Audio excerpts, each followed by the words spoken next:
So you have an amazing app, but your reviews, not so amazing. In fact, they may be horrible despite your mobile app being a disruptor. But what if I told you that there's a simple hack that taps into the very wiring of our brains? It can literally make it irresistible for your app users to leave you nothing less than 5 stars. No, this doesn't involve sneaky or shady tricks. That would just defeat the purpose. This hack actually makes your users want to say nice things about your app on their own free will. Today, I'm going to share the single most transformative strategy that skyrocketed my App Store and Google Play Store reviews. This isn't just about tweaking features or pushing updates. It's about tapping into the science of happiness and achievement. And here's the clincher. This hack leverages powerful, natural processes in the human brain, something that every successful huge app out there has harnessed, whether they know it or not. But I'm not just going to tell you what it is right away. Stick with me, and I promise, by the end of this video, you'll have everything you need to revolutionize how users see and rate your app. And if you stay to the very end, I'll not only break down this hack, but also give you 3 specific app examples that illustrate how powerful this approach can be. Plus, there's another special bonus, a toolkit that can take your user engagement to the next level, which I'll reveal later. Are you ready to revolutionize how users interact with and review your app? Hit that like button, subscribe if you haven't already, and ring that bell for notifications. We're about to change the game on app user engagement and satisfaction. Let's dive in and uncover how you could turn your mobile app into a 5-star powerhouse. Okay, look, when I first launched my mobile app, the feedback was tough. There were bugs, lots of bugs. It was our first version, and we haven't even set up a system to ask for ratings. The negative reviews started piling up, and honestly, it was really disheartening. Hearing people point out that our reviews weren't great really hit hard. It sapped my motivation, made me question if we could even turn it around.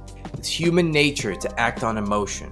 Emotions like disappointment or anger aren't comfortable feelings.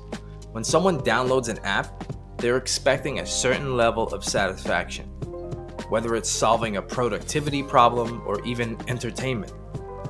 To escape reality for a brief moment, to go somewhere else mentally, is a big deal. When the app they downloaded doesn't do any of that, frustration can just hijack the experience with your app. No one wants to feel frustrated or let down, especially by something they've invested time and hope into.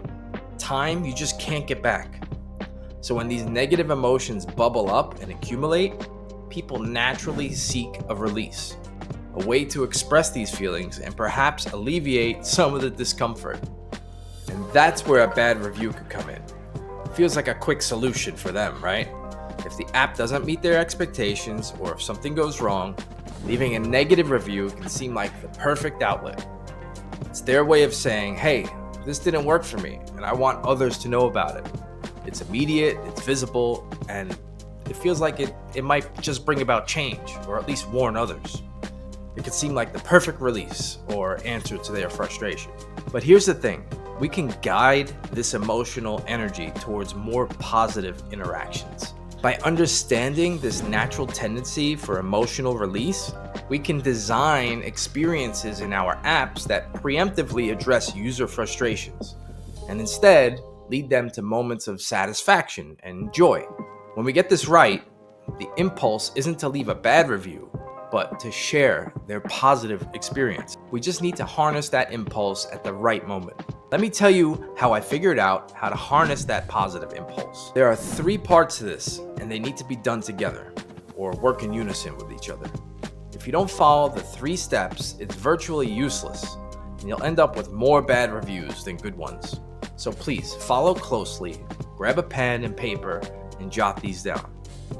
In order for you to truly understand how they work, you'll need to first understand how we establish the 3 steps.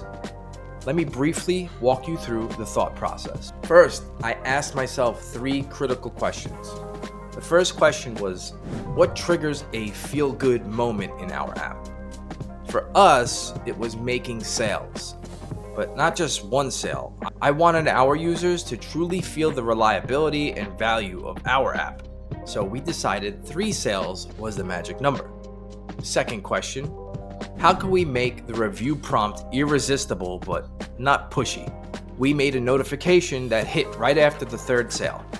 You made 3 sales in a row. Click here. It was direct and it tied to their success. And it felt completely natural as it sparked curiosity, like what's going to happen when I click? And the 3rd question was, how can we make leaving a review as easy as possible? Once they clicked, they saw a congratulations screen with their total revenue earned, followed by a simple star rating pop-up. Nothing else, no distractions, no rush. So let's go ahead and break down the 3 steps into 3 easy bullet points. The first one, identify the trigger for dopamine release. Number 2, design an engaging and natural review prompt. Number 3, simplify the review process. So there are keywords that you can use to almost instantly boost dopamine in the brains of your users. I need to tell you what happens when you waste that dopamine release.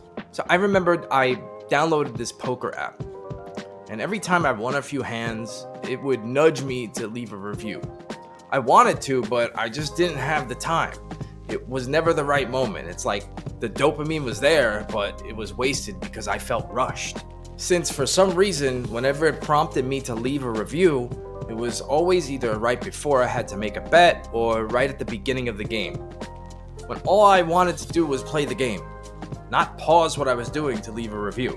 This got me thinking about how and when we should be engaging our own users without being a nuisance or an inconvenience. Now that we've laid the groundwork with our 3-step formula, let's dive into some real-world examples. But before I do that, drop a comment below and tell me exactly when your app prompts for a review. The more people we have sharing their methods and experience, the more everyone can learn from each other. Now, back to the real-world examples of when you should engage users to leave a review. These aren't stories, they're lessons in how minor tweaks in timing and presentation can turn occasional users into avid supporters who champion your app through stellar reviews. So let's start with a travel app example. Imagine an app that helps users book and manage their travel itineraries. The win moment here is successfully checking into their hotel through the app, bypassing the usual front desk hassles. Just after the seamless check-in, the app sends a notification like, "Hope you had a smooth check-in. If you're happy with your experience, tap here to let us know." This prompt not only capitalizes on the relief and satisfaction, but it also seamlessly invites them to share their positive experience. Next up, let's consider a language learning app. Users feel like a surge of pride when they complete a difficult level or have a successful conversation in a new language. The app celebrates this achievement with a cheerful animation and a prompt that appears just at that high point. "You're doing great. Help others discover this app by leaving a review about your journey so far." It's direct, emotional, and tied to their success, making the act of leaving a review feel like a part of their learning journey. Now, think about the different emotions and moments your app creates. How can you introduce a review prompt that feels like a natural part of the user's journey? It's about making the review process not just easy, but also emotionally rewarding. Now, as promised, it's time for the list of dopamine-inducing words that you can use in your app to elicit good feels. These need to be tastefully placed, so let me break down when to use each word. And as a bonus, I'm going to also throw in the color you can use with each word to further increase the effect of these words. Ready? Here we go. Starting off, we have congratulations. This is when a user completes a significant milestone or challenge. The color associated with that word is gold. It conveys a sense of premium achievement and celebration. The second word is success. After a user successfully completes a task or overcomes a complex challenge. The color associated with that is green. It symbolizes growth and accomplishment. Next, we have winner. This is when a user tops a leaderboard, wins a contest, or surpasses others in a performance. The color associated with that usually is blue. That will instill a sense of calm, confidence, and reliability. The fourth word is achievement. This marks the completion of a series of tasks or levels. Color usually associated with achievement is orange, which is also associated with creativity and enthusiasm. Number 5 is victory. After overcoming a particularly difficult obstacle or competitor, such as that sentence. For me, the color associated with victory is red. That should stimulate excitement and a sense of urgency. The sixth word is unlocked. You use that when a user gains access to new features, levels, or exclusive content. That color association is purple. Represents wisdom and prestige. The seventh word is bravo, to cheer a user after a well-executed action or strategy. Color associated with bravo is bright yellow. It evokes a warm and cheerful sense of accomplishment. The eighth word is amazing. Use that when a user experiences or creates something particularly impressive. Color associated with that usually is teal. Combines the calming properties of blue with the renewal qualities of green.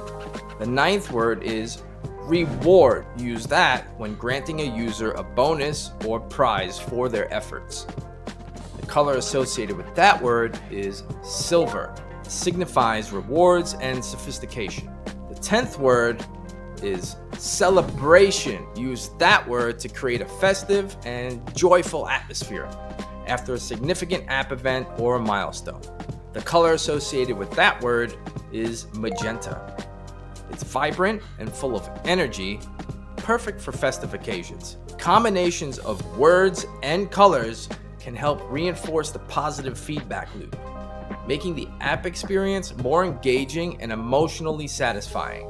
Now you have a basic understanding of how to use the science of psychology to make your users feel great, therefore increasing the chances that they'll leave you a great review. If you're developing or have developed an app, think about your user's journey. What is their win moment? How can you creatively integrate a review prompt that feels rewarding? Drop your ideas or questions in the comments below. I'll be responding to all of them. I'd also love to address some of the most innovative comments in future videos. Till next time, catch you later.